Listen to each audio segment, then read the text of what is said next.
Boa noite, queridos, que bênção podermos estar aqui mais uma vez para juntos adorar, bendizer e glorificar o nome santo do Senhor. É um privilégio para nós, como família cristã, prestar culto ao nosso Deus. E nós vamos nos preparar para esse culto que estaremos oferecendo ao Senhor nesse momento de prelúdio, com oração. Feche seus olhos e se coloque na presença do Senhor enquanto nós ouvimos o prelúdio.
Nós vamos abrir, queridos, o Salmo 99 e nós leremos os versículos 1 a 3. Salmo de número 99, versículos 1 a 3. A palavra do Senhor nos diz assim: Reina o Senhor, tremam os povos. Ele está entronizado acima dos querubins. Abale-se a terra. O Senhor é grande em Sião e sobremodo elevado acima de todos os povos. Celebrem eles o teu nome, grande e tremendo, porque é santo. Nós estamos aqui celebrando o nome do Senhor, pois o Senhor é grande e tremendo, o Senhor é santo. Vamos orar, oração de adoração ao Senhor. Pai, nós louvamos ao Senhor em nome de Jesus, pela bênção que o Senhor nos dá em podermos nos reunir mais uma vez, para juntos prestar culto ao Senhor.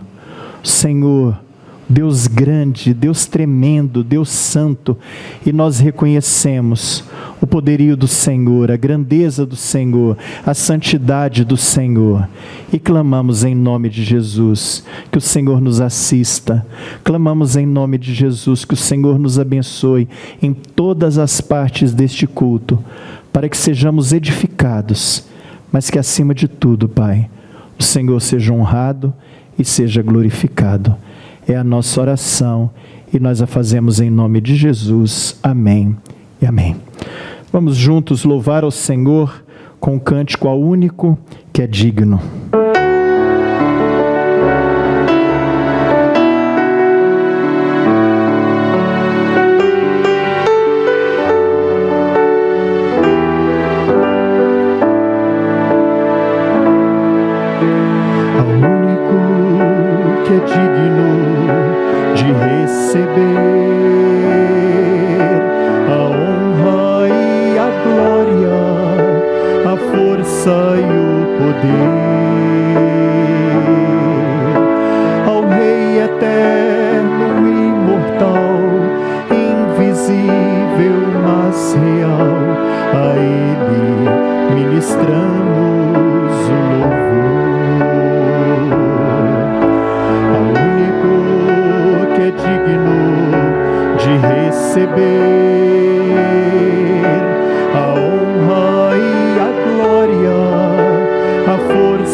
Coroa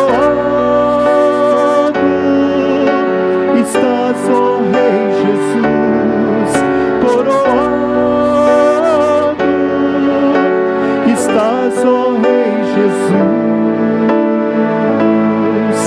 Adoramos o teu nome, nos rendemos aos teus pés, consagramos todo o nosso ser a ti, consagramos todo o nosso ser a ti.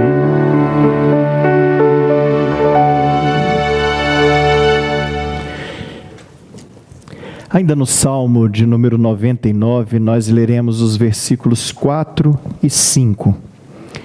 És Rei poderoso que ama a justiça, tu firmas a equidade, executas o juízo e a justiça em Jacó. Exaltai ao Senhor nosso Deus e prostrai-vos ante o escabelo de seus pés, porque Ele é santo. Nós adoramos um Deus que é santo. Nós adoramos um Deus que exige de nós santidade. Para isso, queridos, precisamos reconhecer os nossos erros, o nosso pecado e clamar ao Senhor que venha nos lavar, nos purificar e nos perdoar do nosso pecado. E é o que nós vamos fazer agora, pedir à nossa irmã Flávia que nos dirija a Deus em oração de confissão de pecado. Senhor Deus, que o Senhor possa nos perdoar de todo o pecado. Sim, Pai. Sabemos que se não fosse pela Tua graça, nós não seríamos nada. É verdade. Que o Senhor possa iluminar o nosso coração, lavar o nosso coração, Sim. deixar o branco como esopo, Senhor. Sim, Pai. Para que o Senhor, meu Deus, possa nos perdoar dos pecados e que nos coloque mais glória do Senhor no nosso coração, para que possamos evitar o pecado, Senhor. Sim, meu Deus. Em nome de Jesus, teu Filho amado, que eu vos peço, meu Deus. Amém. Amém. Assim como nós lemos, queridos, que Deus é um Deus santo, nós iremos cantar a santidade do Senhor. E eu os convido a louvar ao Senhor com o hino de número 11, Trindade Santíssima.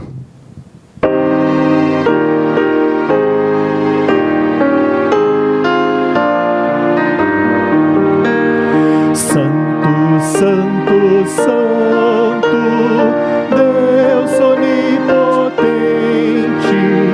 louvam nossas vozes teu nome com fervor. Santo, Santo, Santo, justo e compassivo, és Deus triuno, excelso Criador.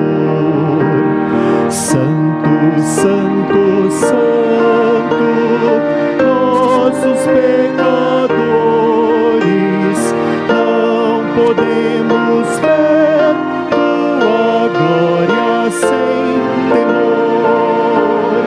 Tu somente és santo, só tu és perfeito, Deus soberano, imenso em teu amor. Santo, Santo, Santo, todos os remidos, juntos com os anjos, proclamam teu louvor. Antes de formar-se o firmamente a terra, eras e sempre és, e has de ser Senhor. Santo, Santo, Santo, Deus onipotente, tuas obras louvam teu nome com fervor. Santo, Santo, Santo, justo e compassivo, Deus soberano, excelso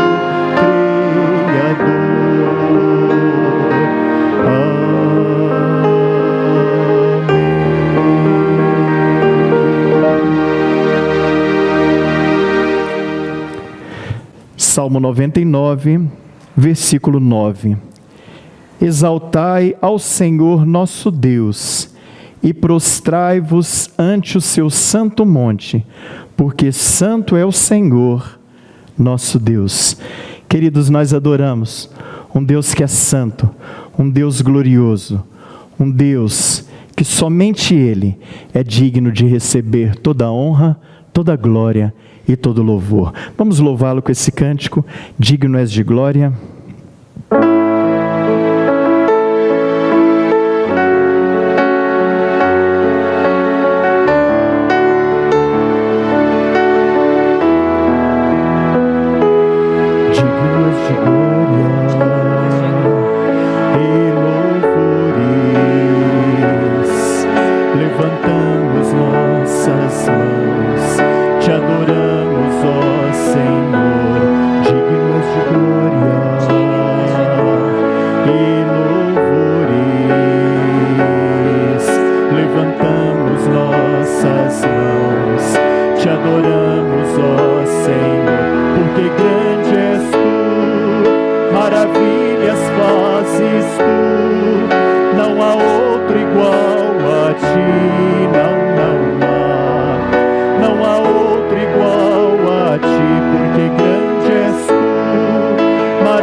Nosso Deus querido, somente o Senhor. E agora vamos abrir os nossos corações para recebermos a mensagem que Deus tem para cada um de nós nesse momento. Que Ele nos abençoe.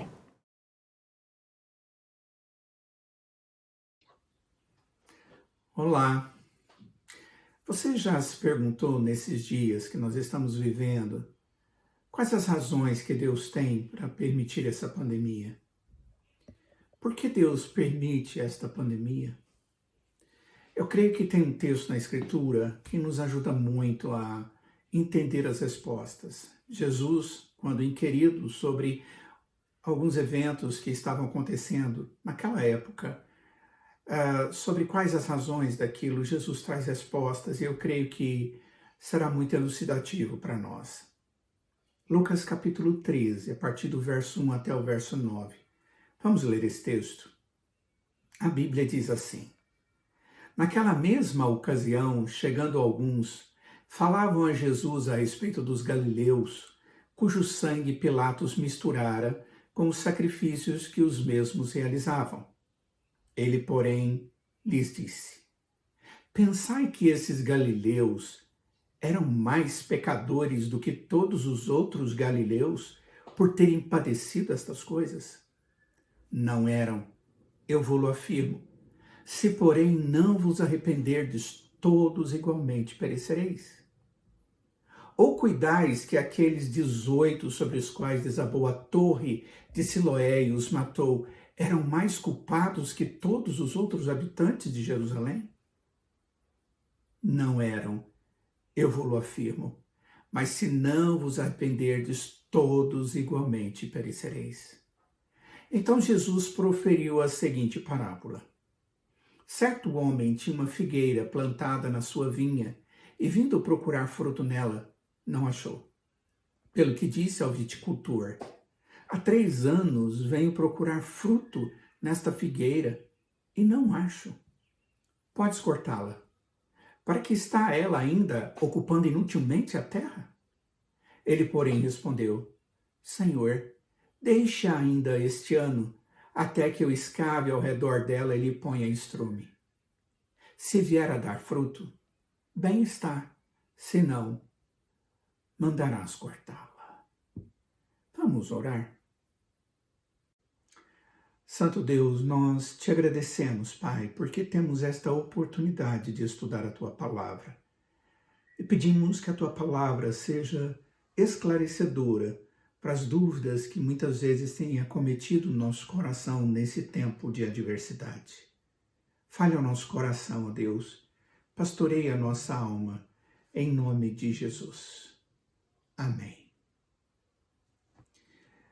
Por que Deus permite acontecer tragédias, catástrofes, eventos provocados às vezes pelo coração dos homens pecadores, endemias, no caso atual, pandemias? Nunca nós podemos nos esquecer que Deus tem propósitos corretos em todas as coisas. A Escritura aponta para o maior objetivo de Deus com a sua palavra, a própria glória de Deus. Ele ser glorificado em todas as coisas. A Escritura também nos mostra que um grande objetivo de Deus é a salvação do homem pecador, para que ele seja transformado segundo a imagem de Cristo. E essa é uma obra do Espírito Santo de Deus em nossos corações. Esse Espírito que glorifica a Deus na redenção do verdadeiro cristão, na salvação daquele que Deus deseja trazer para ele expectativa, esperança, vida, mais do que essa, eterna. A Escritura nos mostra que o Espírito Santo é aquele que recria naquele que é buscado por Deus, Cristo nos seus corações e nas suas vidas, os transforma para serem a imagem de Cristo. Dr. Heber Campos, ele diz que Deus quer que o mundo veja que Jesus Cristo é verdadeiro e quando nós cremos, ele se torna estampado na vida dos cristãos. Paulo diz isso em Romanos capítulo 8, a partir do verso 29, quando Deus nos diz através daquele texto que Deus nos predestinou para sermos conforme a imagem do seu Filho. Ele quer que Jesus seja honrado pela semelhança dos irmãos mais novos com o irmão mais velho deles. A glória de Cristo, ela será maior à medida que o cristão venha aparecer-se com o Salvador deles.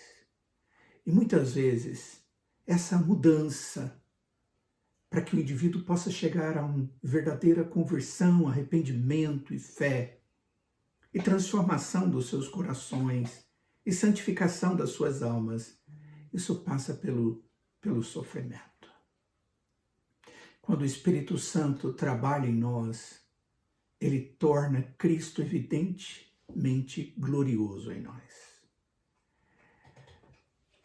Isso vai se tornar verdade, queridos, na medida em que nós, pecadores, somos tratados através da fé e arrependimento, todos os momentos diante de Deus.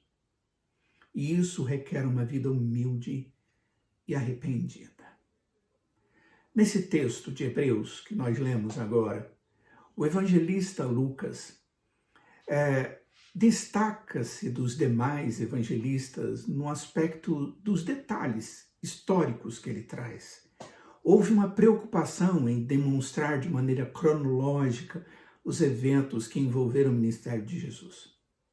E isso nos mostra um quadro muito adverso que envolvia essas palavras de Jesus. No meio de um quadro de adversidade, confrontos, que Jesus é abordado por alguns para relatar sobre um fato ocorrido. Na verdade, Jesus percebe que a intenção verdadeira que aquelas pessoas tinham ao relatar aquela situação era demonstrar a ira de Deus sobre os galileus.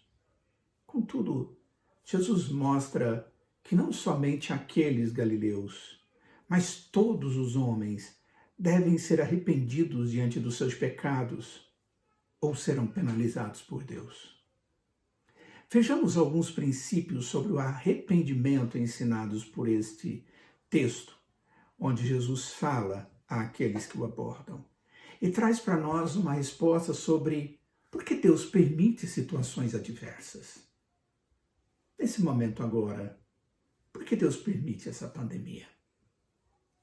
A primeira resposta que nós vemos claramente no texto é que um dos propósitos é para gerar arrependimento dos homens. Nos homens, nos corações deles. O texto diz no verso 1, naquela mesma ocasião, chegando alguns, falavam a Jesus a respeito dos galileus, cujo sangue Pilatos misturara com os sacrifícios que os mesmos realizavam. Existe, sabe, irmãos, uma tendência de observarmos os eventos catastróficos ligados aos outros. As razões são os outros. Isso muitas vezes ocorre para nos sentirmos melhor. Contudo, Jesus trata esse erro aqui. Um escritor cristão chamado Leon Morris, a falar na sua análise do Evangelho, ele traz a seguinte observação. Ele diz que Lucas nos diz que certas pessoas informaram Jesus acerca da matança dos galileus. Ele diz, podem ter sido judeus que citavam mais ou menos como aprovação, como um exemplo do tipo de julgamento do que Jesus acabara de falar. Porque havia uma luta entre judeus e galileus. Havia um questionamento, porque aqueles haviam se misturado com o povo daquela região. Esse incidente não nos é conhecido de qualquer outra forma histórica, mas está em harmonia com aquilo que conhecemos do caráter de Pilatos. Pilatos havia matado alguns dos galileus que haviam feito sacrifícios, de tal forma que o sangue daqueles galileus se misturara ao sangue dos seus sacrifícios. Alguns desses galileus haviam chegado até Jerusalém para adorar e foram mortos pelo Pilatos. É difícil imaginar o que poderia justificar uma execução desse jeito. Contudo, Jesus dá a resposta. No verso 2, a resposta de Jesus é: pensais que esses galileus eram mais pecadores do que todos os outros galileus, por terem padecido estas coisas? Na verdade, pensando em palavras simples, Jesus estava dizendo, olha, quanto a todos os galileus, vocês estão pensando que existem uns que são menos pecadores do que outros? Era comumente pensado que a desgraça era um castigo pelo pecado. Em João capítulo 9, verso 2, o texto diz assim, e os seus discípulos perguntaram a Jesus, mestre, quem pecou, este ou seus pais, para que nascesse cego? Sempre aquela tendência de que algum mal está ligado a algum pecado, cometido imediatamente. Jesus imediatamente ensina aquelas pessoas dizendo que aqueles galileus que haviam sido mortos não tinham sido destacados para uma morte horrível porque eram pecadores piores do que os outros pecadores. Jesus conclama os seus ouvintes, para se arrependerem. Senão, todos igualmente pereceriam.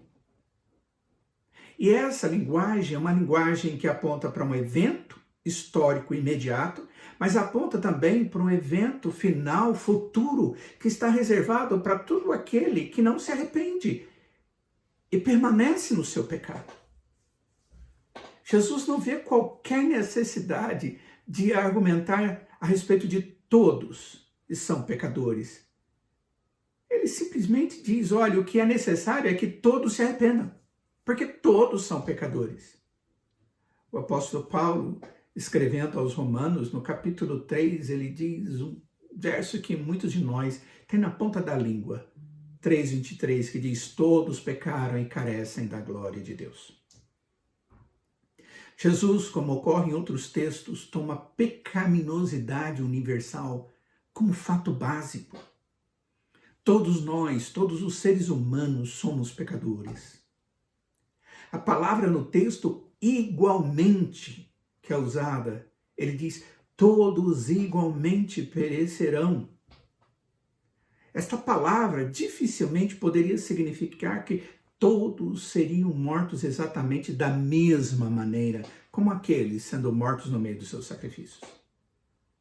Talvez o pensamento seja que o modo da morte dos galileus não lhes deu tempo para arrepender-se. O que Jesus estava dizendo é: os ouvintes não arrependidos de Jesus estavam pensando de maneira errada. Por quê? Porque o arrependimento é para todos.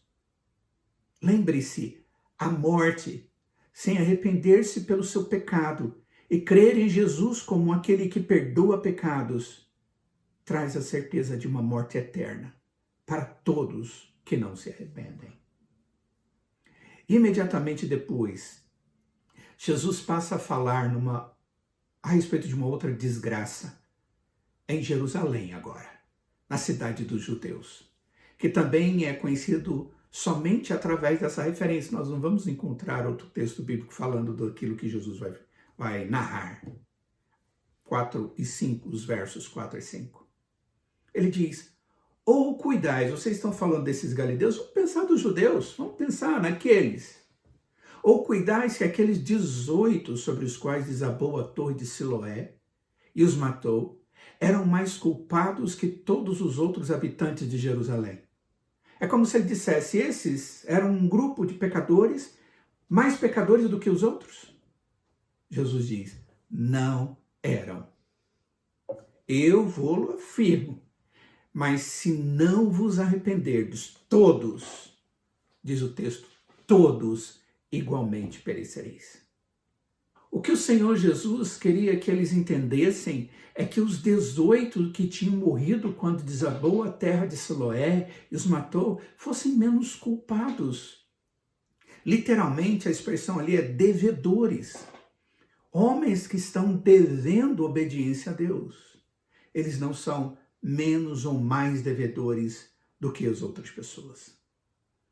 O objetivo de Jesus é advertir aqueles que o ouviam a urgência, a necessidade de acordarem para a sua realidade como pecadores, destituídos da graça de Deus e se arrependerem.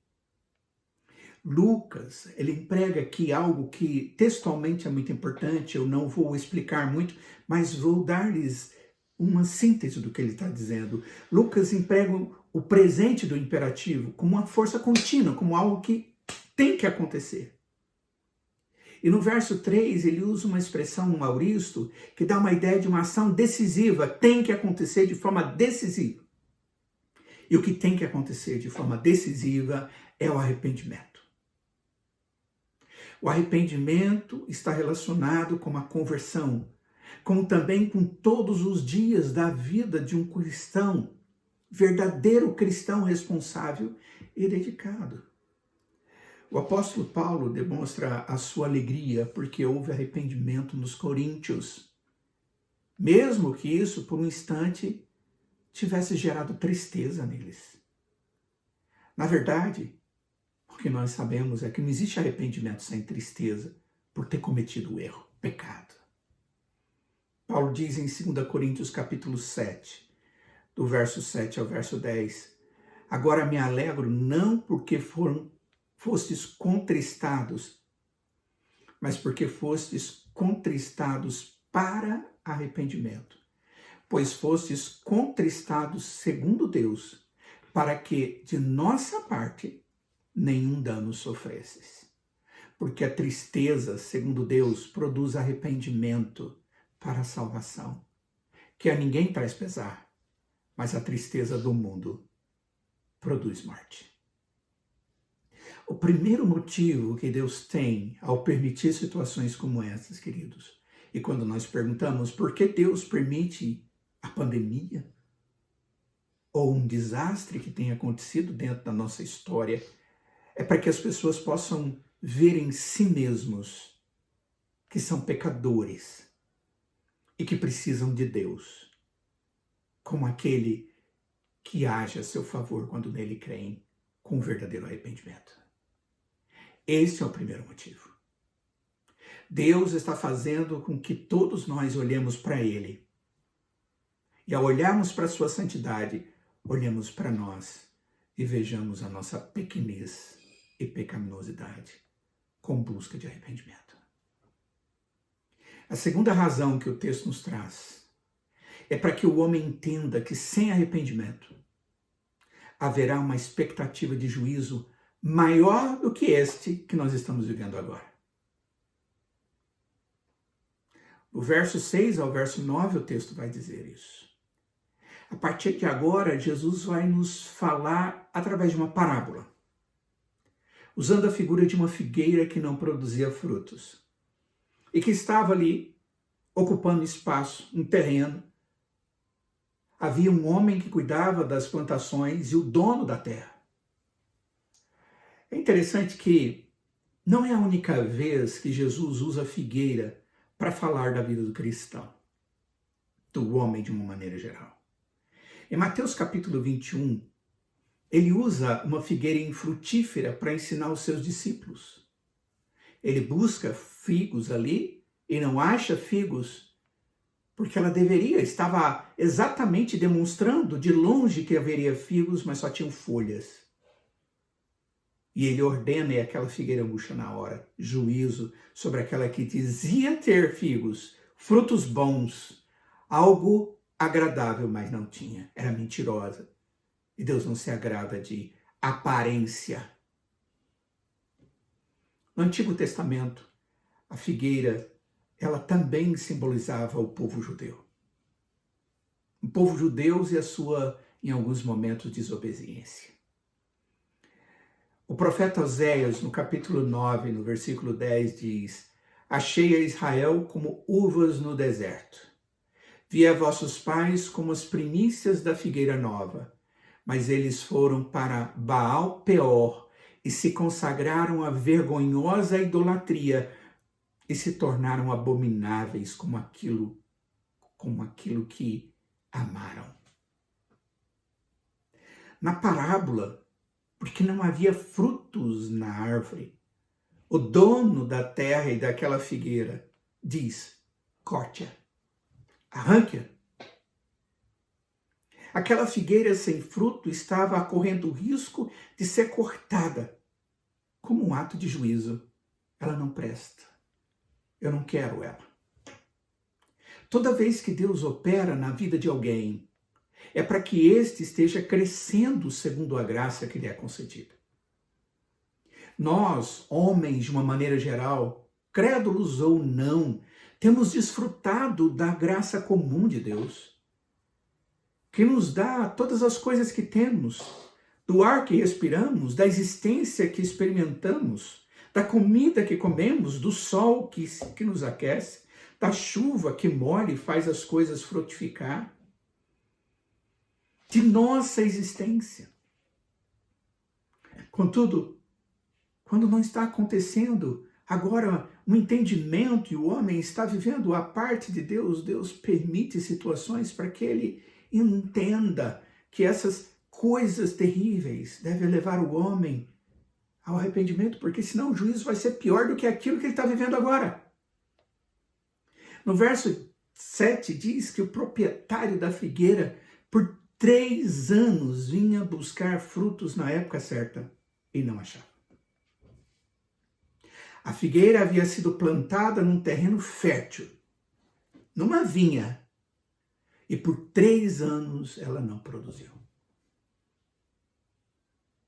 Quando o Senhor Jesus, no capítulo 21, como também no capítulo 24 de Mateus, ele fala a respeito da figueira e mostra através da figueira e da parábola de que eles deveriam, os seus discípulos, serem frutíferos, senão perderiam a vida. Jesus diz no capítulo 24, aprendei, pois, a parábola da figueira. Quando os seus ramos já se renovam e as folhas brotam, sabeis que está próximo o verão. Talvez você não saiba, mas uma figueira, quando ela está cheia de folhas, junto com os brotos das folhas, nascem os figos. E quando as folhas estão bonitas, vistosas, aqueles figos estão prontos para a colheita e matar a fome. Só ter folha não adianta. Aquela figueira é mentirosa. Foi um longo período.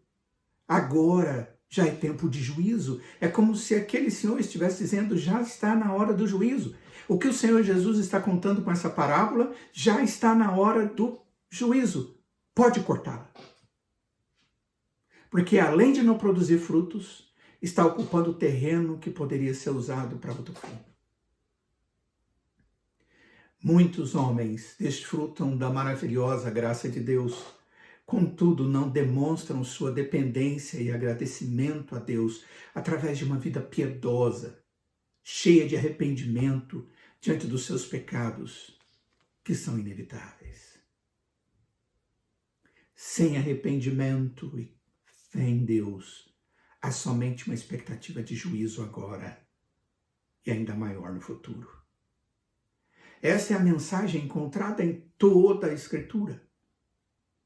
Através do profeta Ezequiel, no capítulo 33, verso 11, Deus diz, convertei-vos, convertei-vos dos vossos maus caminhos, pois porque haveis de morrer, ó casa de Israel. Convertei-vos.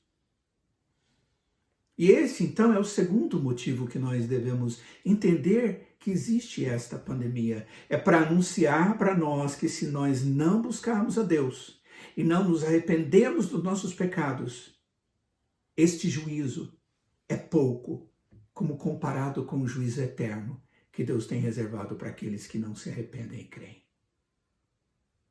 É para que arrependamos, o primeiro motivo. Segundo, é para que entendamos que, sem arrependimento, o juízo ainda será maior. E o terceiro motivo que vejo nesse texto é para que o homem entenda a sua dependência de Deus e da misericórdia de Deus. No verso de número 8, o texto diz, na parábola, Jesus dizendo que o homem que cultivava a terra, o viticultor, ele diz, deixa eu cuidar dela mais uma época, mais uma estação, mais um período. Deixa eu cavar ao redor dela e colocar ali estrume. Se o senhor vier aqui da próxima vez, na época que deveria ter fruto e não tiver fruto, o senhor me manda cortar que eu vou cortar. Estas foram as palavras que Jesus disse ali, através daquela parábola. Tenha misericórdia, Senhor. Essa é a expressão. Tu és dono. Tenha misericórdia para com aquilo que é seu. Dê oportunidade.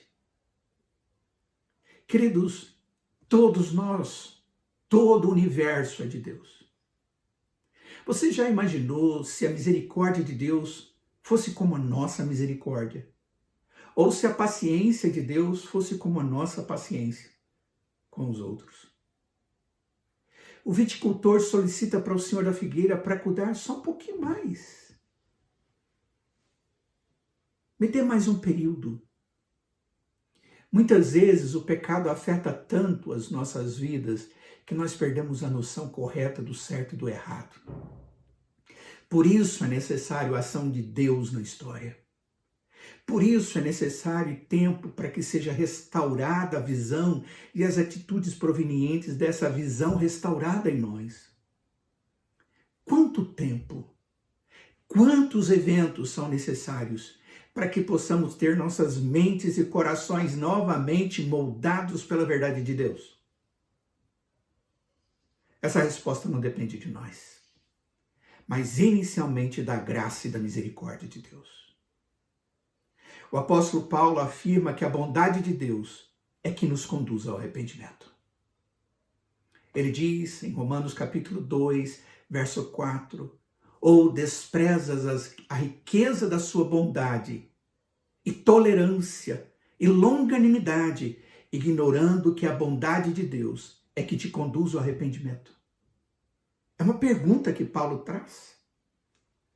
Paulo também afirma que Deus disciplina com mansidão para nos arrancar da mão do diabo, como também para promover em nós arrependimento.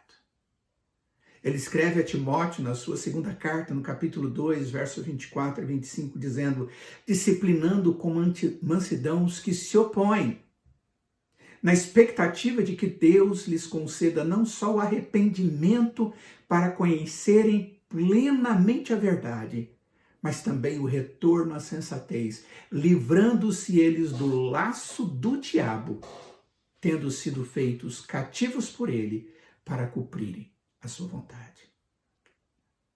A pergunta agora é: como Deus coloca fertilizante nas nossas vidas para nos restaurar e produzir frutos? Nesta videira, nessa figueira que está sem fruto. Deus nos abençoa com a sua palavra. Por isso Jesus pede: santifica-os na tua verdade, a tua palavra é verdade. Deus nos abençoa com o seu Espírito. O próprio Senhor Jesus diz: quando vier, porém, o Espírito da verdade, ele vos guiará a toda a verdade, porque nos falará, não falará por si mesmo, mas dirá tudo o que tiver ouvido e vos anunciará as coisas que hão de ver. Deus nos fortalece com a sua igreja, para que nós possamos restabelecer uns aos outros, como diz Hebreus capítulo 12, as mãos descaídas e os joelhos trôpegos.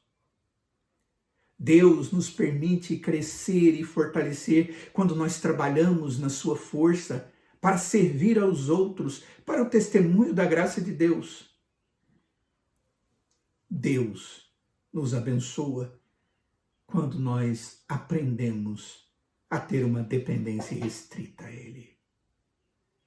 Salmo 103, verso 13 diz: como um pai se compadece de seus filhos, assim o Senhor se compadece dos que o temem. E muitas vezes Deus usa circunstâncias, e muitas delas são dolorosas, para que nós nos arrependamos e voltemos para Ele. Nós encontramos Davi, um homem segundo o coração de Deus.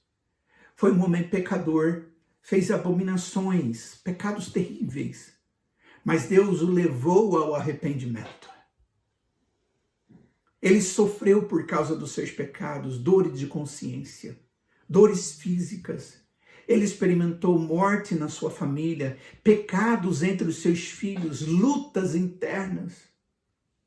Mas tudo isso para que ele se arrependesse e voltasse ao Senhor. Queridos, concluindo, por que Deus permite situações como essa que estamos vivendo? A primeira coisa que Jesus respondeu é: Deus usa essas situações e as permite para gerar um verdadeiro arrependimento dos homens. Para que os homens possam perceber que eles não são nada sem a graça de Deus. Que sem o perdão de Deus não são nada. A segunda coisa que Deus nos ensina é que o homem precisa entender que sem arrependimento haverá juízo maior do que essas adversidades que estamos vivendo hoje, pois tem a ver com a morte eterna. E por último, Jesus nos mostra que nós precisamos dele e dependemos dele, da sua misericórdia, para que possamos não só nos arrepender, mas viver segundo a sua graça, hoje e eternamente. Que Deus, na sua graça, nos alerte, nos abençoe, nos dê entendimento destas coisas, não para que elas fiquem na nossa mente, mas para que desçam para o nosso coração e gerem em nós verdadeiros servos arrependidos que desfrutam da bondade e misericórdia de Deus quando Ele nos perdoa e quando Ele nos dá, a partir de hoje, a vida eterna. creiam em Cristo, arrependam de seus pecados e sejam salvos. Esta é a mensagem de Jesus para nós nesses dias tão difíceis que vivemos. Vamos orar. Ó Deus, eu imploro para que o Senhor coloque os ensinamentos de Jesus na nossa mente e no nosso coração. Não para nos assustarmos, mas para nos alegrarmos, porque o Senhor tem nos conduzido ao arrependimento, ao perdão, à santificação, à vida contigo. Mas nós imploramos para aqueles que não estão entendendo, Pai, volte os olhos deles para os altos, para o Senhor, para que contemplem o Deus da história, para que busquem no Senhor, ó Pai, a misericórdia, o verdadeiro arrependimento e a vida eterna. Ó Deus, usa a tua igreja para proclamar e viver esta verdade. Te pedimos isto em nome e por amor de Cristo Jesus.